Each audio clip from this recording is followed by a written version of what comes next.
نحمدہ ونصلی علی رسولہ الکریم اما بعد اعوذ باللہ من الشیطان الرجیم بسم اللہ الرحمن الرحیم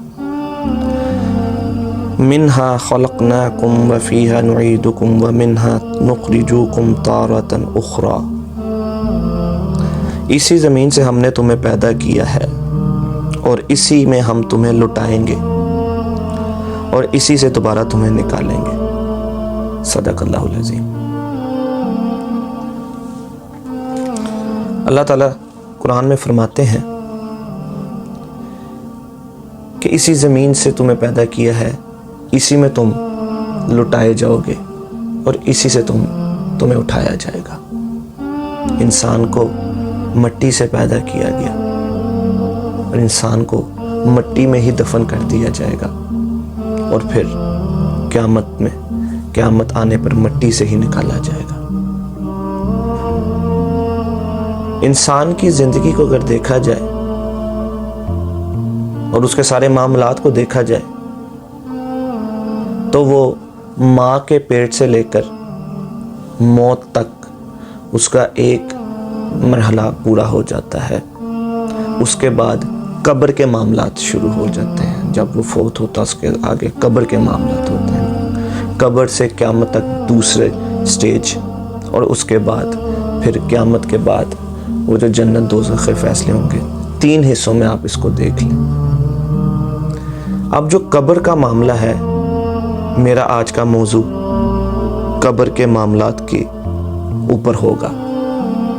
ہم دنیا میں آئے ہیں اور جس نے بھی آنا ہے اس نے موت کا مزہ چکھنا ہے۔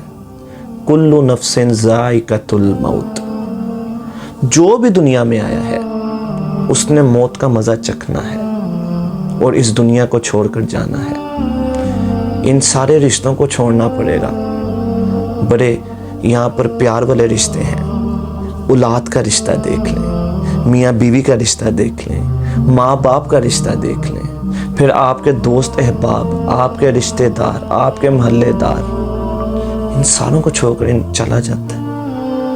کل نفس ذائقۃ الموت۔ موت تو آ کر رہنی ہے۔ موت کوئی رشتہ نہیں دیکھتی، موت کوئی وقت نہیں دیکھتی، موت کوئی دن دہاڑ نہیں دیکھتی۔ آپ دیکھیں تو صحیح، موت عمر بھی نہیں دیکھتی۔ آج والدین اپنے بچوں کے جنازے اٹھاتے ہیں، اس بات کی دلیل ہے کہ موت کسی بھی وقت آ سکتی ہے۔ ضروری نہیں کہ آپ بڑے ہوں گے، آپ 60-70 سال میں جائیں گے یا 100 سال تک جائیں گے فوت ہوں گے، نہیں۔ یہاں پہ جوانوں کے جنازے ہمارے لیے نصیحت ہے کہ موت تو کسی بھی وقت آ سکتی ہے۔ اگر والدین 1-1 2-2 3-3 اپنی بیٹوں کے جنازے اٹھاتے ہیں، جوان بیٹوں کے جنازے اٹھاتے ہیں، موت کسی بھی وقت آ سکتی ہے میرے بھائیوں۔ اس سے ڈرنے کی بجائے اس کی تیاری زیادہ ضروری ہے۔ موت کا وقت آ کر رہنا ہے۔ یہی میرا آج کا موضوع ہے کہ قبر کے جو معاملات ہوں گے۔ اب آپ دیکھیں، جب انسان کا موت کا وقت قریب آتا ہے، وہ چاہے دولت مند ہو چاہے غریب ہو، اگر وہ دولت مند ہے تو اس کی ساری دولت مل کر بھی اس کو موت سے نہیں بچا سکتی۔ اس کے رشتہ دار بھی کھڑے ہوتے ہیں، اس کے تعلقات بھی کھڑے ہوتے ہیں، سب اس کے پاس ہوتے ہیں، لیکن وہ اتنا بے بسی کے ساتھ اپنے بستر پر لیٹا ہوتا ہے اور اس کی جان نکل رہی ہوتی ہے اور وہ دیکھ رہا ہوتا ہے، اور سب دیکھنے والے بھی اس کو دیکھ رہے ہوتے ہیں۔ اب اس کی موت کا جب وقت آتا ہے تو جب اس کی جو ہے روح کو نکالا جاتا ہے، سب مل کر بھی اس کی سانسوں کو نہیں دے سکتے، سب مل کر بھی اس کو سانسوں کو واپس نہیں دے سکتے۔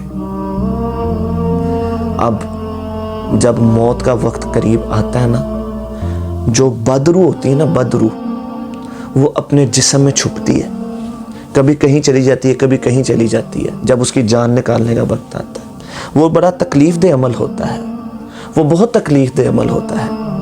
آپ دیکھیں، پھر اس کو اسی وقت کان میں بتا دیا جاتا ہے اس کے معاملات کے بارے میں، اور اس کی سختی کے ساتھ اس کی جو روح ہے وہ اس کو نکالا جاتا ہے۔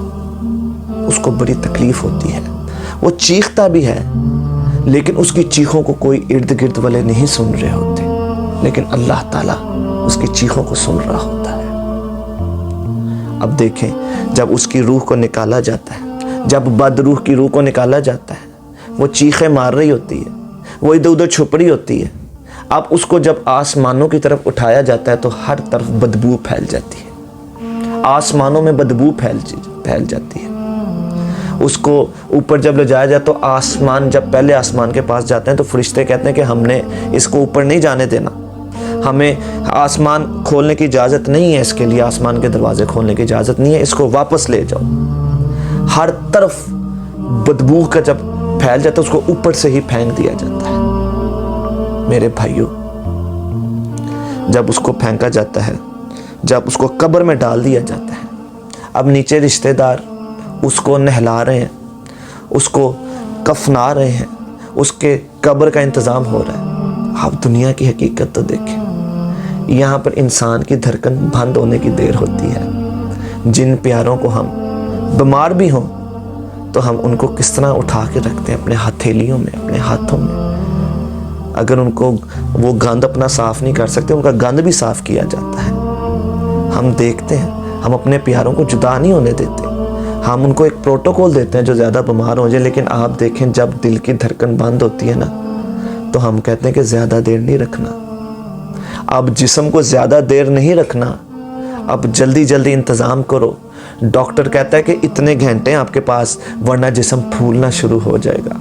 یہ ہے انسان کی اوقات، جسم پھولنا شروع ہو جائے گا، جسم پھٹنے کا خطرہ ہو جائے گا، جسم میں کوئی اور معاملات ہو جائیں گے، خون نکلنا شروع ہو جائے گا، گندگی نکلنی شروع ہو جائے گی۔ اس کو جلدی جلدی دفناؤ۔ جن کے لیے ہم دن رات ایک کر دیتے تھے، جن کو سنبھالنے کے لیے ہم کتنی صفائیاں کرتے تھے، جن کا گند صاف کرتے تھے، جن کی خوراک کا انتظام کرتے تھے، جن کے لیے ڈاکٹروں کا انتظام کرتے تھے، جن کے لیے دوائیوں کا انتظام کرتے تھے، اب ہم خود کہہ رہے ہیں کہ ان کو جلدی جلدی لے کر چلو تاکہ ہم بدبو نہ پھیل جائے۔ یہ ہے ہمارے انسان کی اوقات۔ سارا زندگی انسان کہتا ہے مجھے تو نہیں جانتا میں کیا ہوں۔ انسان کی اوقات کچھ بھی نہیں۔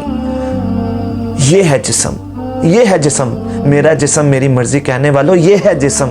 یہ ہونا ہے جسم کے ساتھ کہ دل کی دھڑکن بند ہونے کی دیر ہونی ہے، سانس سے بند ہونے کی دیر ہونی ہے، تو آپ کو ڈاکٹروں نے کہنا کہ جسم میں بدبو پھیل رہی ہے، اس کو لے جاؤ جلدی۔ گھر والے کہیں گے جلدی جلدی اس کو نہلاؤ، اس کو کفناؤ۔ ایک بندہ قبر کو کھدوانے کے لیے چلا جاتا ہے، ایک بندہ کفن کو لینے کے لیے چلا جاتا ہے۔ یہ کیسا معاملہ ہے کہ موت آنے کا کسی کو پتہ نہیں ہوتا۔ انسان اپنی زندگی میں اتنا مصروف ہوتا ہے کہ اس کا کفن بازاروں میں بکنے آ گیا ہوتا ہے، اس کو پتہ ہی نہیں ہوتا۔ اللہ اکبر، کیا نہیں دیکھا آپ نے؟ ہم یہ نہیں کہتے ابھی دوپہر کو تو میرے ساتھ بیٹھا تھا، اس کا کفن بازار میں بکنے آ گیا ہوتا ہے، اسے پتہ ہی نہیں ہوتا کہ آج شام کو میرا کفن خریدا جائے گا۔ اللہ اکبر۔